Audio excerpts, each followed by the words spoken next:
Hello, everybody. I'm Larry Ridley. Welcome to the NFL on EA Sports. The biggest challenge for these teams here may be dealing with the weather. Rain is falling, the field is slick, and it's not going to get any better as the game goes on. It'll be messy out there. It's the Packers going up against the Bills. With that, let's send you up to Orchard Park in Western New York, where we say hello to our commentators, Brandon Godden and Charles Davis. Thank you very much, Larry. EA Sports coverage of the NFL. The National Football League is here and on the air. Today we've got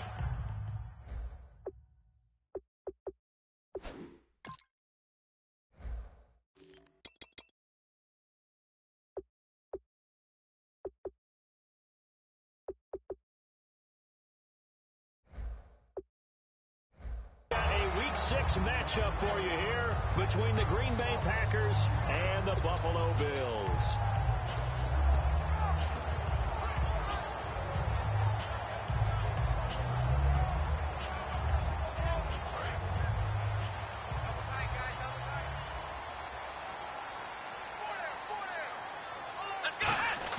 They go play action here on first down.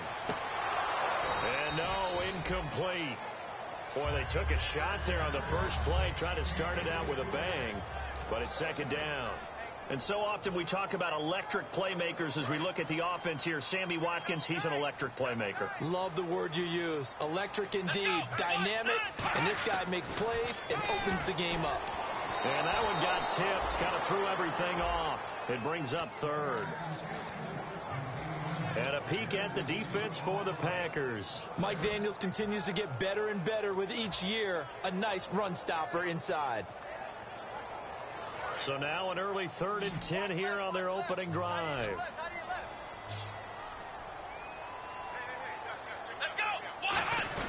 A fake to McCoy. Now it's Taylor. And he comes back with one complete. And he takes this one just shy of midfield all the way to the 49. So on that play, defense was in the zone. They ran a crossing route offensively, but the defense there, you got to be good with communication, don't you? You certainly do, and it's not something that is really evident when you watch it on the screen. But everyone's talking, communicating, pointing, and it keeps you from chasing receivers because you have a specific zone you have to cover. When a receiver's in your zone and he crosses to another one, you got to let your guy know. They got a completion there, but I like the discipline they showed to stay in their proper areas and then make the tackle. You know what really fires up offensive linemen? When the guy that is carrying the ball behind them can create his own space and break a tackle along the way. Here we go! And to give this time to the tailback. And able to push forward for right around 3 yards down to the 42. Tackle made there by Jordan Hicks.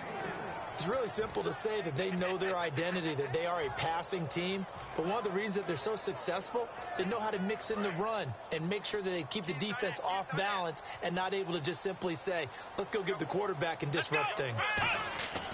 3rd and 2, now Taylor. Firing quickly here, and that's complete.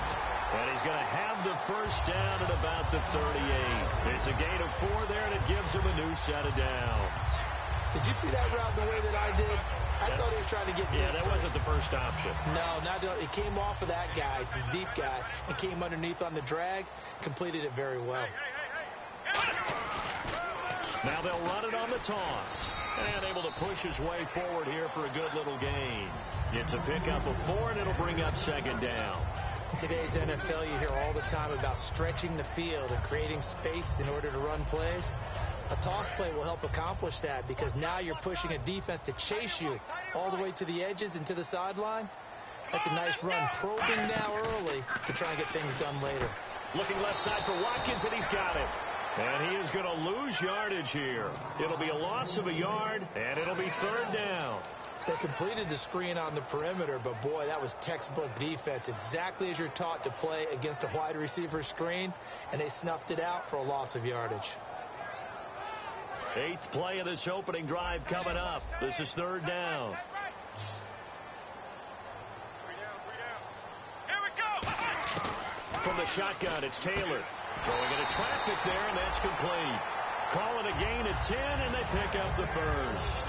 And fit's the exact right word. Over the middle, there's almost always traffic, so anytime you're a receiver in that area, you're not just focused on catching the football. You're wondering where the collision's going to come from, right? Because there's almost always someone there able to concentrate, catch it, and even added a little extra at the end with a short run. And not much. Maybe a yard down to the 23. That's a good play by the guys on the defensive side of the ball. Held them to a gain of 2. And that changes the playbook a little bit now for the guy calling plays. 2nd and 8. Now he's got to probably think about going to the air instead of maybe staying with the ground game. Play action, it's Taylor. And he will find his man on the outside. 12 yards that time for number 12 as they move the chains. And how about this first drive? They're being aggressive, slinging it around. Really confident, too, because they're not trying to fool them with running plays, throwing it, and they're being very successful right now. And he'll give it here to his running back. And they'll go backwards here, losing yardage to the 14. It's a loss of 2 there, bringing up 2nd down. Brandon, that play ended so fast, it's almost as if the quarterback handed it to the runner, and the tackler was there right away for a loss of yardage. 4 down, check, 4 down. Come on, let's go. On 2nd down, Taylor. Oh, the ball comes out on the hit, but they'll say it's incomplete. Chris Gregg, his tight end, was the intended target, and it'll bring up 3rd down. It's a tried-and-true formula, and I don't think it'll change for as long as we play football.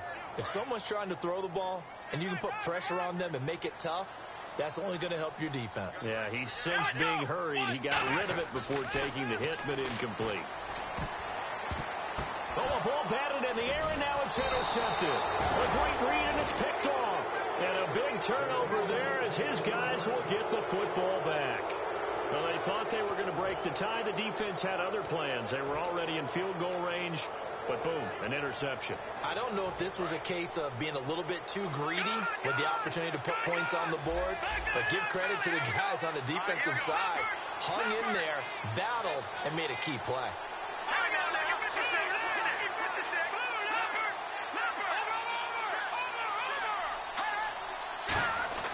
Now a play fake here on 1st down. Looking for Moncrief, and it's intercepted. Picked off by Stephon Gilmore. And his guys are going to take over at the 34-yard line. And the Bills getting set to go.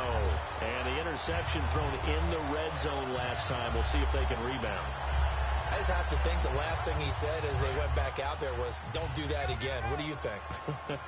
What do you think? Yeah, I think that. I think that not only did he say that, but he also told him, let's put it in the end zone that it's supposed to be in, all right? The end zone we're trying to score. I know we're being a little bit facetious here, but the bottom line is take care of the football, and everything else should flow from there. Quick lesson, never ask the play-by-play guy a question. Hey, you're my partner. I know you're right there with me. So the incomplete pass brings up 2nd down. They'll come out in the pistol. Now Taylor to throw. And the hit jarred it loose. It's incomplete. Charles Clay is tight end, the intended target. And that takes us from 2nd to 3rd down.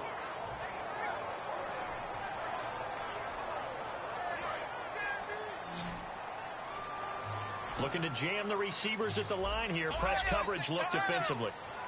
On 3rd down, Taylor. And this time he's got the hook up. It's complete. The pickup of 11, and it moves the chains. We always hear about the connections some quarterbacks have with certain receivers. I think this guy has a connection with just about everyone. Didn't mind throwing it in there against double coverage to him. Shows some confidence, supreme confidence. Big-time confidence that he would make the play for him, and he did. Again, we'll see the pistol here. And they'll go on the ground. And some room to maneuver. And he takes it down to the 10-yard line. A solid pickup of 13 sets him up 1st and goal. Whenever we meet with coaches and they always talk about wanting to establish running the football, it's oftentimes with a good tight end who can control the line of scrimmage and the point of attack, and they're becoming harder to find because the colleges are giving us a whole lot of receiving tight ends, former wide receivers who can run, not necessarily block very well. In this case, though, we saw 2 tight ends on the field, both of them with the ability to block. and he ran the ball successfully behind that power set. It's a loss of a yard there, and now second down. Now that was well defended, and as a cornerback, what you're taught when you see a wide receiver screen, either you get underneath the play before the blocking forms, or you're going to have to fight your way through it by getting through some blocking. That was a really nice play there. Here we go. And now it's second and goal. And that formation won't yield much here as he'll get back to the line of scrimmage, and that's it. No gain on the play there, and they're going to need to come up with something better here on third and goal.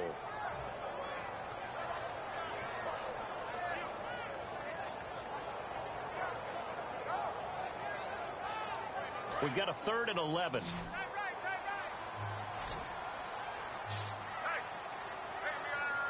1 man in the backfield. That's McCoy.